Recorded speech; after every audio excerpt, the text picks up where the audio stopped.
Hi students, welcome back to the Social Science online class. Today we are going to continue Term 2, Unit 2, the Mughal Empire.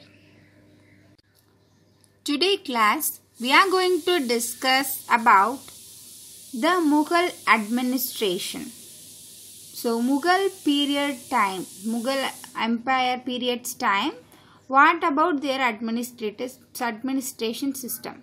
So that is we are going to discuss now. Okay. So first, the period time, the empire was the supreme head of the Mughal administration systems.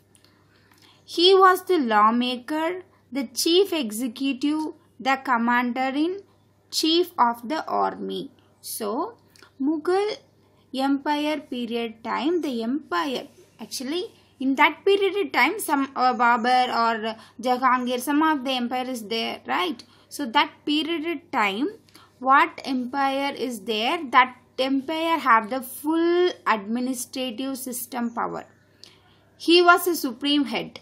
So and he was the lawmaker. Lawmaker means the king rules and regulations only followed the whole central administration. Okay, so he was the law maker and he was the chief executive. So the decision maker also the empire only. There is no another system for that. Okay, so the most important official were the Vakil.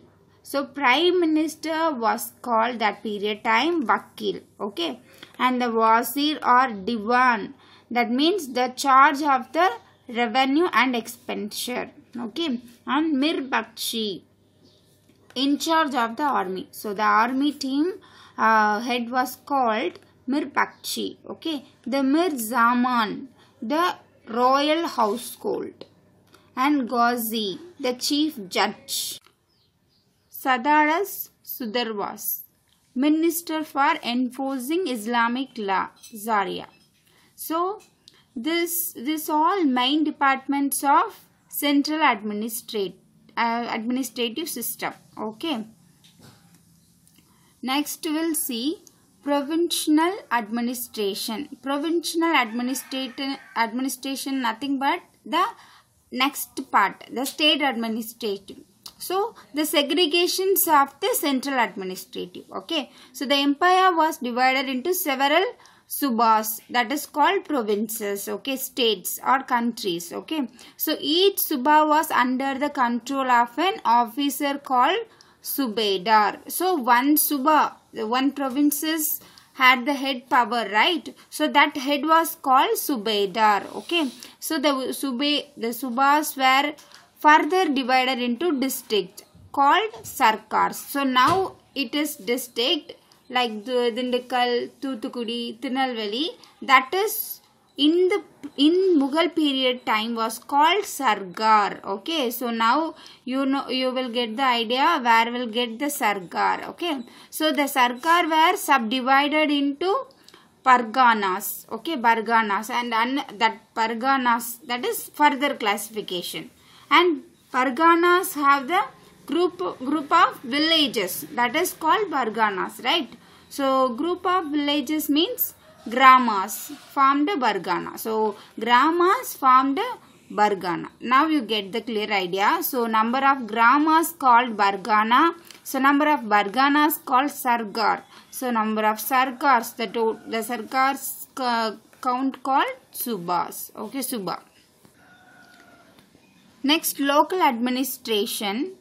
So the towns and cities were administered by kotwals. Okay, so the administration of villages were left in the hands of local village panchayats. So in the olden days we know panchayat. So in Tamil Nattamai, so gave the justice, right? So they will give the decision of what if something happened or in the village, means the end of the decision maker is panchayat. So that decision maker was called panchayatars. Okay, so not only one person gave the thing at panchayatars. So lot of peoples are there in that justice point. Okay. Next we'll see about Mughal army. So Mughal Empire army. So the Mughal army comprised infantry. So comprised the Mughal Empire. Mughal Empire period time. A lot of advanced systems is there in that army. So that comprised infantry. Infantry means foot soldiers. So the group of the foot soldiers. Okay. So cavalry, that means next is cavalry, that is horse soldiers. Horse will use for the war, right? Battle. So horse soldiers. Okay. Then war elephants. So battle time the elephants team also there. So okay, so war elephants and fighting elephants, that is called war elephants. Okay. And artillery. Artillery means the heavy weapons, guns. So that period of time, this is a very advanced system. Okay. Next we'll see what is Mansabdari system.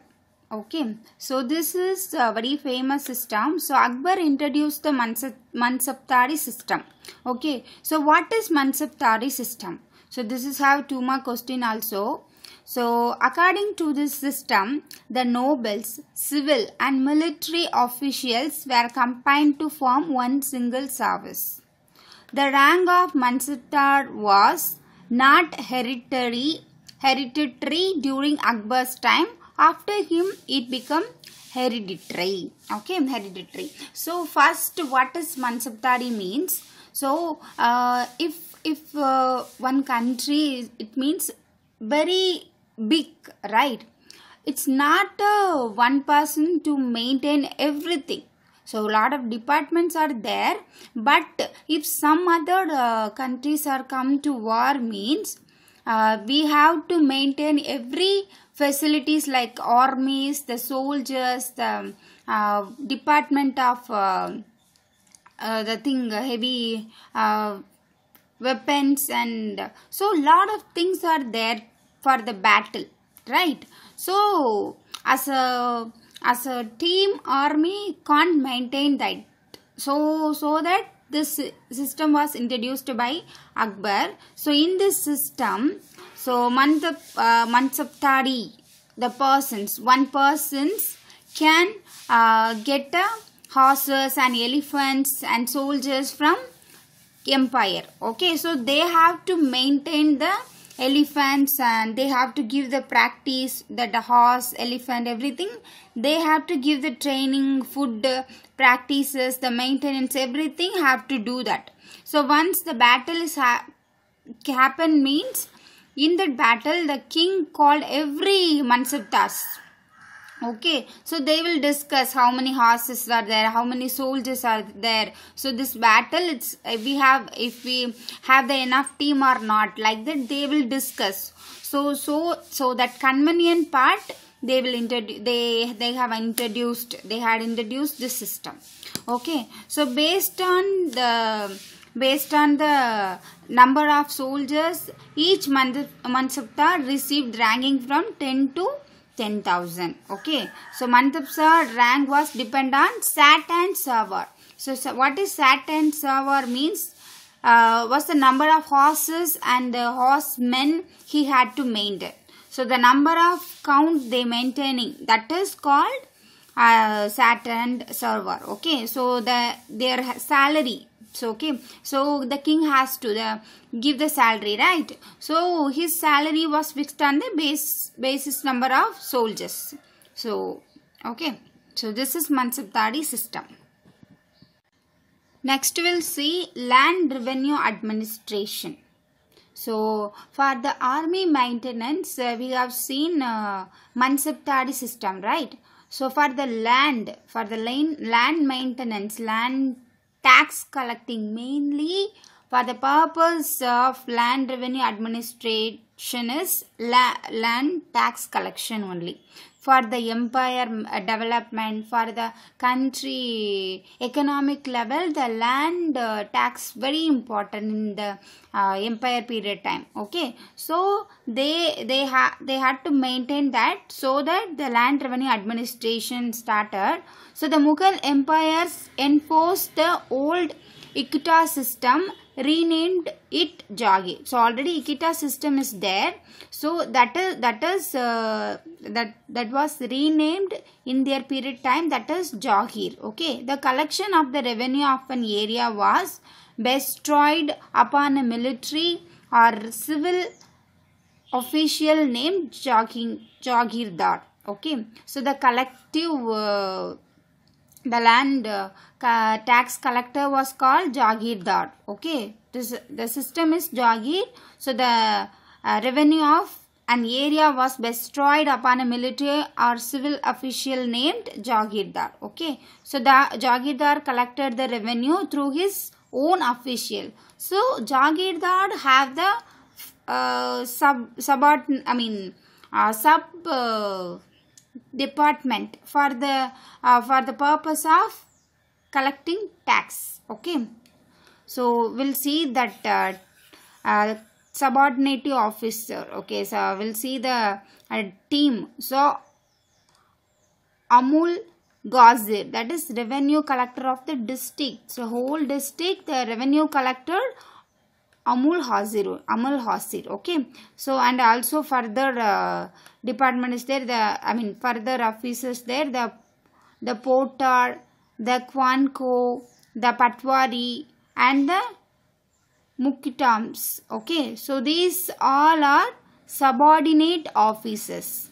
Okay, they are officials. The officials names are these. Okay, these all are subordinate officer. So Amul Gazir revenue collector, that is main district revenue collector. Okay, and next Jamindars were appointed to collect the revenue from the landholders. So in village, the gramas have Jamindars, right? So that Jamindars were appointed to collect the revenue from the landholders, the village landholders. So Jamindars collected taxes and maintained law and order with the help of Mughal officials and soldiers. So they will go and collect with the soldiers, so that the landholders give the money immediately, right? If it is come whole team with the soldiers, means we will get that fear, right? So that technique they followed normally. Okay, so that's all about the today class, students. Thank you.